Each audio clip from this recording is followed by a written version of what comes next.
Y lo que vamos a hacer aquí es trabajar con dos tipos de materiales nuevos. El primer material nuevo que vamos a ver es un tipo de material especial que se llama de doble lado. ¿Se acuerdan que en las últimas clases hemos estado hablando del canal difuso, que es un canal que en realidad nos permitía simplificar una situación y decirle directamente qué color va a ser el resultado final de todo el proceso que se va a generar dentro del objeto?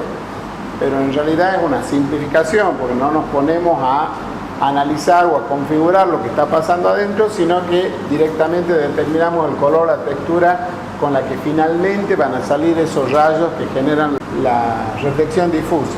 Pero hemos dicho que hay algunos materiales donde esa simplificación, esa forma de representar el canal difuso simplificado, no nos va a generar materiales realistas, porque es importante lo que está pasando adentro del material para poder tener un resultado adecuado.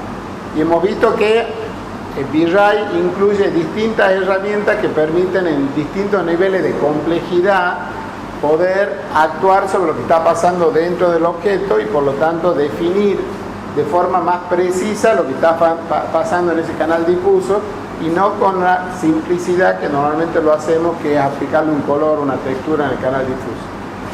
Este es uno de esos casos donde tenemos un objeto muy finito, como es lo que está cubriendo la lámpara, que no es un objeto transparente, es un objeto opaco.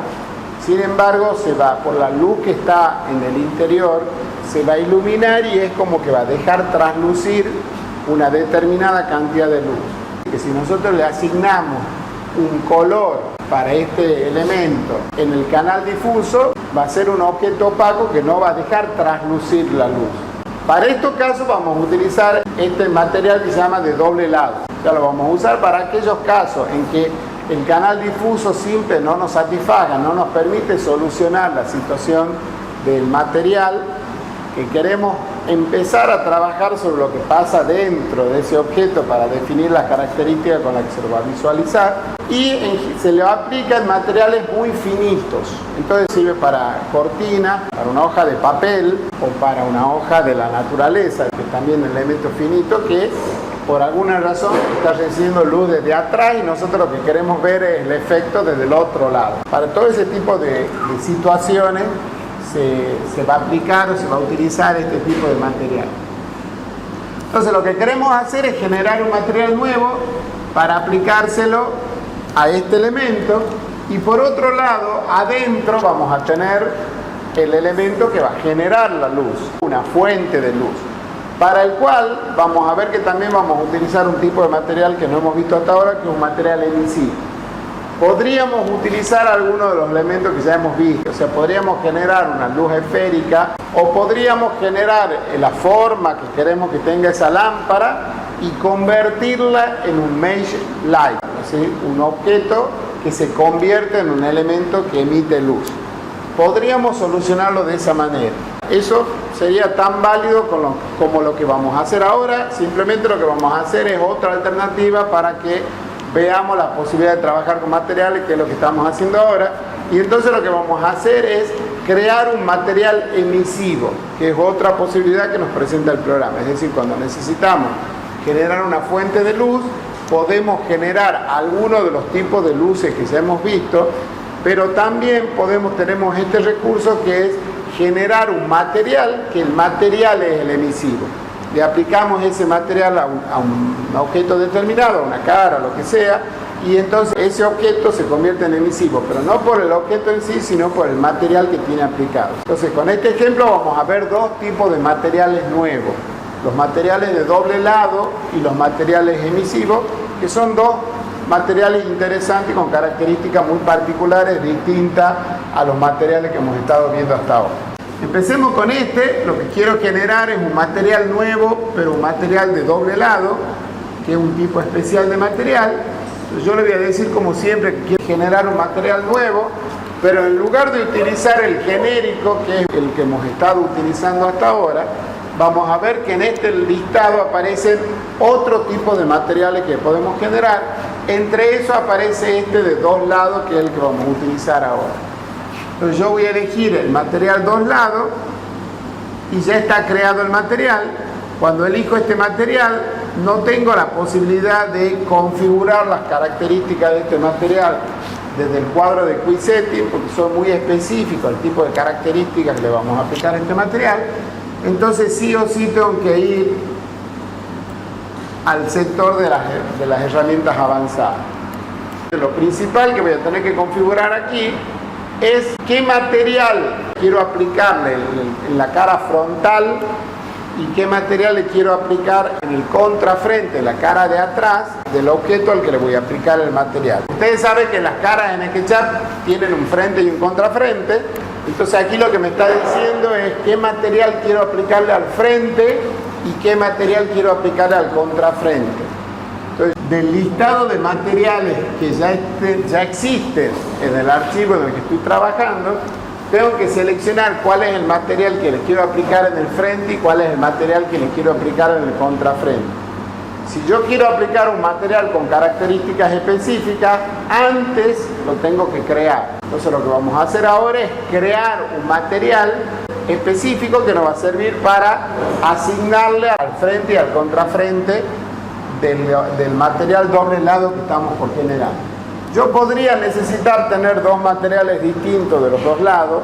Es un caso muy particular. En general, siempre uno le aplica el mismo material de los dos lados. Entonces generamos un material y se lo aplicamos a ambos lados de ese nuevo material de dos lados que estamos generando.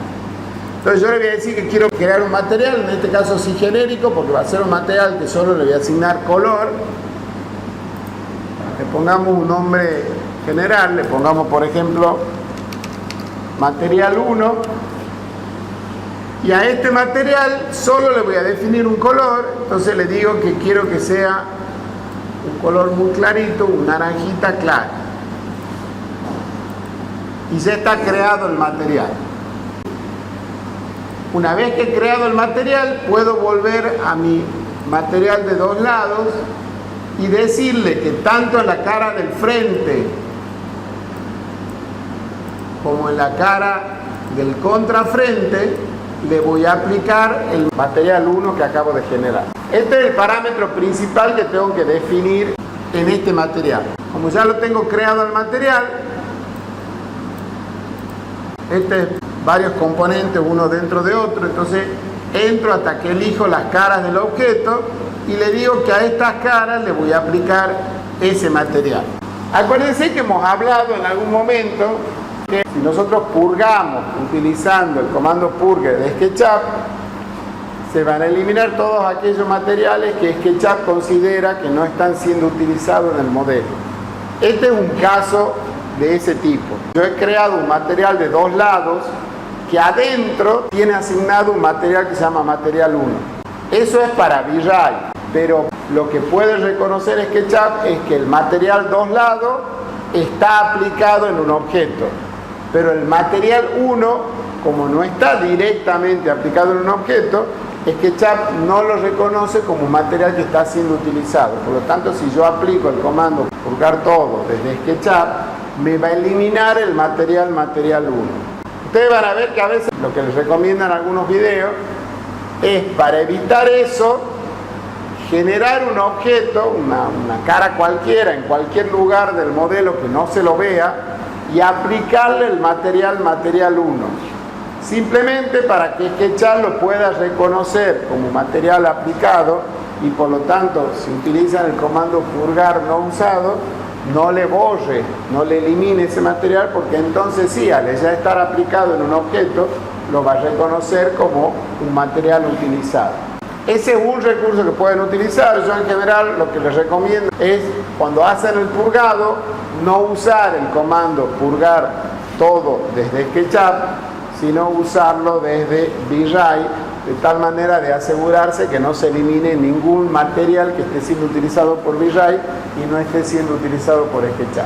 Muy bien, entonces ahora ya tenemos aplicado el material. Ahora yo necesito que ese elemento sea emisivo, que emita luz. Entonces hemos dicho que podríamos generar una esfera de luz, o podríamos convertir este objeto en un mesh light, es decir, un objeto que emite luz con esa forma. Pero nosotros lo que vamos a hacer ahora es no usar ninguna de esas dos cosas, sino lo que vamos a hacer es crear un material nuevo que sea emisivo. Para eso, de nuevo, nos vamos a ir a materiales. Le voy a decir que quiero crear un material nuevo y de este listado vemos que uno de los tipos de materiales que podemos generar es un material emisivo. O sea que no vamos a generar un material genérico, sino que vamos a crear ahora un material que tiene características particulares de ser emisivo, es decir, de generar luz. Entonces le digo que voy a crear un material emisivo, le dejemos ese nombre ahora, en general siempre acuérdense de ponerle nombre representativo. Me voy a ir a las herramientas avanzadas. Fíjense que el conjunto de parámetros que puedo configurar en un material emisivo son casi las mismas que el conjunto de parámetros que podemos configurar en una luz. Puedo configurarle el color, puedo configurarle la intensidad, puedo configurarle si va a ser de doble lado o no, como por ejemplo la luz rectangular. Es decir, varios de los parámetros que vamos a encontrar aquí son los parámetros que hemos visto cuando estábamos viendo la configuración de una luz común. Porque estamos generando un objeto que va a ser emisivo, entonces tiene ciertos rasgos característicos iguales a cualquier otro de los tipos de luces que hemos creado. Entonces yo le voy a decir qué color quiero que tenga la luz. Le vamos a poner un color similar al que hemos usado para el otro objeto y le vamos a dar una intensidad. Le pongamos por ejemplo una intensidad de 10, que no sea muy alta. No hay que olvidarse de aplicar el material, entonces seleccionamos el objeto, selecciono el material y le digo que lo quiero aplicar. Volvamos a la situación y mandemos a renderizar. Muy bien, entonces saquemos esto y lo rendericemos completa para ver una cosita. Bueno, entonces estamos logrando ver cómo la luz atraviesa el objeto, pero no es un objeto transparente, no es un vidrio o un plástico transparente, sino que es un objeto sólido, digamos, pero por las características del material, por el proceso que se produce dentro de ese objeto, hay una cierta cantidad de rayos que traspasan el material y lo vemos, pero con una forma muy particular. Entonces, este es el tipo de material que tenemos que asignar a una cortina, por ejemplo, cuando está dejando pasar la luz del sol y esa luz del sol es relativamente intensa, o a determinados tipos de materiales, como les digo, finitos y que están dejando traspasar la luz. El tema de los materiales emisores lo podemos utilizar también en varias situaciones. Si nosotros tenemos lámparas puestas en el techo, por ejemplo, podemos utilizar una luz spot si queremos dirigir específicamente la orientación que tiene la luz que va generando esa lámpara, o podemos convertir algún objeto que pongamos ahí, como puede ser el vidrio que está tapando el aplique, lo podemos convertir en un objeto emisor. Si nosotros convertimos en un objeto emisor, vamos a lograr que ese objeto ilumine el área que tenga que iluminar según la intensidad que le demos, etcétera, etcétera, y vamos a conseguir además que el objeto se vea iluminado, que es como tiene que ser. Cuando nosotros vemos esa luz, vemos el efecto, notamos el efecto de la iluminación que genera esa luz, pero también estamos viendo el tubo iluminado, porque el tubo, el que está generando la luz, tiene que verse iluminado. Si yo tomo un material como el tubo y le aplico un material que emite, ese material va a emitir y por lo tanto va a iluminar el ambiente que le rodea por un lado, pero por otro lado se lo va a ver iluminado porque está generando luz. En cambio, si yo tengo un aplique y le pongo una luz spot, voy a ver el efecto de la luz spot y por lo tanto voy a ver iluminado el ambiente, pero el aplique va a seguir oscuro porque la luz spot tira la luz para abajo y por lo tanto el aplique, el origen de la luz, se va a ver oscuro, no se va a ver que esté iluminando y eso no queda muy real. Entonces yo tengo que lograr que ese elemento también tenga luz. Entonces lo que puedo hacer si pongo una luz spot es generar un material emisivo con una intensidad baja porque no quiero que ilumine, sino que lo que quiero es que se lo vea iluminado y le aplico al material que está en el aplique. de tal manera que la luz spot va a ser la que va a iluminar, pero la lámpara, el origen que ilumina, se va a ver iluminado no por la luz spot, sino por el material que le ha asignado al objeto.